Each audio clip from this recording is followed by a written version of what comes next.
दोस्तों आज की इस वीडियो में हम जानने की कोशिश करेंगे कि अपोलो 11 चांद पर कैसे लैंड हुआ था। तो वीडियो को एंड तक जरूर देखें। वीडियो शुरू करने से पहले आपसे एक रिक्वेस्ट है कि वीडियो के लिए एक लाइक और चैनल को सब्सक्राइब जरूर करें। तो हेलो दोस्तों, मेरा नाम है एमडी अतीक और आप देख रहे हैं AR सब फैक्ट चैनल। 20 जुलाई 1969 आज से लगभग 50 साल पहले अमेरिका पहला ऐसा देश बना जो इंसानों को चांद पर भेजने में सफल हुआ। इसके पहले सभी देश और अमेरिका भी इस काम में असफल रहे, लेकिन 20 जुलाई 1969 को अमेरिका ने कुछ ऐसा कर दिखाया जो इतिहास के पन्नों में दर्ज हो गया। इस मिशन के टेक्नीशियन लैरी हैक ने अपने इंटरव्यू में कहा कि आज भी वो पल उनके आंखों के सामने वैसा ही है जैसे 50 साल पहले था। चंद्रमा की ओर पहला एक सफलतापूर्वक मानवीय मिशन अपोलो 11 यान के जरिए किया गया था, जिसमें चांद पर पहले पहुंचने वाले व्यक्ति नील आर्मस्ट्रांग और बज एल्ड्रिन को चंद्रमा की सतह पर भेजा गया था। ये अभियान का 5वां और चंद्रमा पर जाने के लिए तीसरा सफल उड़ान बना। 16 जुलाई 1969 को भेजे गए इस यान में कमांडर नील आर्मस्ट्रांग और नियंत्रक चालक माइकल कॉलिन, ईगल चालक बज एल्ड्रिन मौजूद थे। 20 जुलाई 1969 को नील आर्मस्ट्रांग और बज एल्ड्रिन चांद पर पहले कदम रखने वाले इंसान बने और उस दौर में अमेरिका के राष्ट्रपति निक्सन ने इंसानों को चांद पर भेजने का काम पूरा किया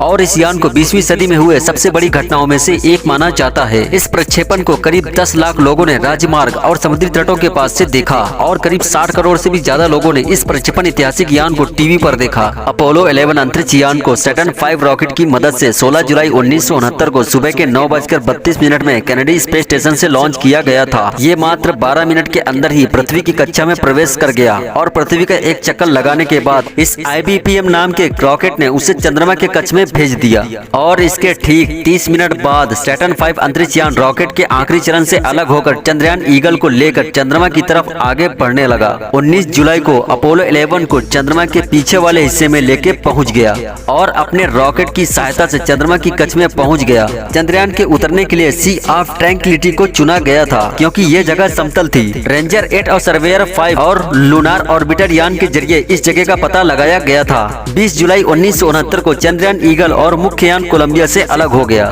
कॉलिन जॉब्स अकेले कोलंबिया यान में रहकर ईगल यान का निरीक्षण कर रहे थे ताकि उसे चंद्रमा की सतह पर उतरने में कोई भी प्रॉब्लम न आए। इसके बाद नील आर्मस्ट्रांग और बज एल्ड्रिन ने जेट टाउन इंजन को स्टार्ट कर चंद्रमा पर उतरने की तैयारी शुरू कर दी। यान की लैंडिंग की प्रक्रिया शुरू होने के बाद नील आर्मस्ट्रांग ने यान के अपने पथ से दूर जाने का संकेत स्पेस सेंटर को भेजा। ईगल अपने निर्धारित समय से 4 सेकंड आगे चल रहा था। इसका मतलब ये था कि वो चुने गए स्थान से मीलों दूर उतर सकते हैं। तभी ईगल कंट्रोलर और डायरेक्शन कंप्यूटर ने उन्हें खतरे के सिग्नल भेजना शुरू कर दिया, जिससे नील आर्मस्ट्रांग और बज एल्ड्रिन जो कि खिड़की से बाहर का नजारा देखने में मस्त थे, तभी उनका ध्यान उनके कंप्यूटर पर गया। तभी उन्होंने देखा कि उनका कंप्यूटर यान को बड़े गड्ढे और बड़े बड़े चट्टानों की ओर ले जा रहा है। तभी नील आर्मस्ट्रांग ने स्वचालित प्रणाली को बंद कर यान का नियंत्रण अपने हाथों में लिया और एल्ड्रिन की सहायता से 20 जुलाई रात के 8:17 पर ईगल को चंद्रमा की सतह पर उतार लिया। उस समय जेट टाउन इंजन में सिर्फ 14 सेकंड का फ्यूल बचा था। आर्मस्ट्रांग ने अपोलो 11 के उतारे गए स्थान को सी ऑफ ट्रैंक्विलिटी का नाम दिया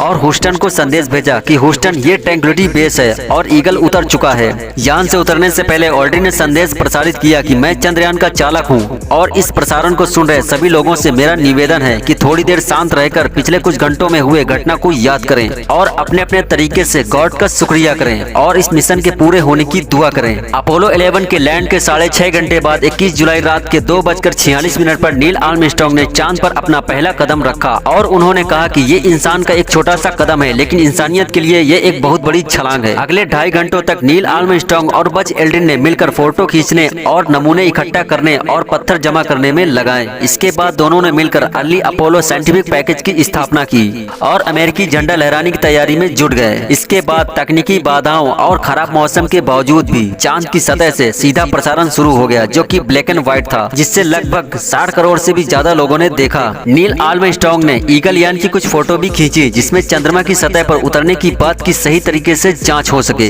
इसके बाद उन्होंने धूल और मिट्टी के कुछ और सैंपल भी इकट्ठा किए। टीवी कैमरे से आर्मस्ट्रांग ने चंद्रमा की सतह के चारों ओर का फोटो भी लिया। इसके बाद दोनों साथ मिलकर कंगारू की तरह उछलने का मजा भी लिया। उन्होंने बाद में ये भी बताया कि वहाँ की मिट्टी काफी फिसलन भरी है और पाउडर की तरह बारीक है, जिससे उन्हें चलने में काफी दिक्कतें हो रही थी। इसके बाद दोनों ने मिलकर अमेरिकी झंडा लहराया और अमेरिकी राष्ट्रपति निक्सन से फोन पर बातें भी की और एल्ड्रिन यान पर पहले वापस आ गए और उन दोनों ने मिलकर 22 किलोग्राम के बॉक्स और फिल्मों को किसी तरह पुली की सहायता से यान में चढ़ाया और उसके बाद यान में सवार हुए।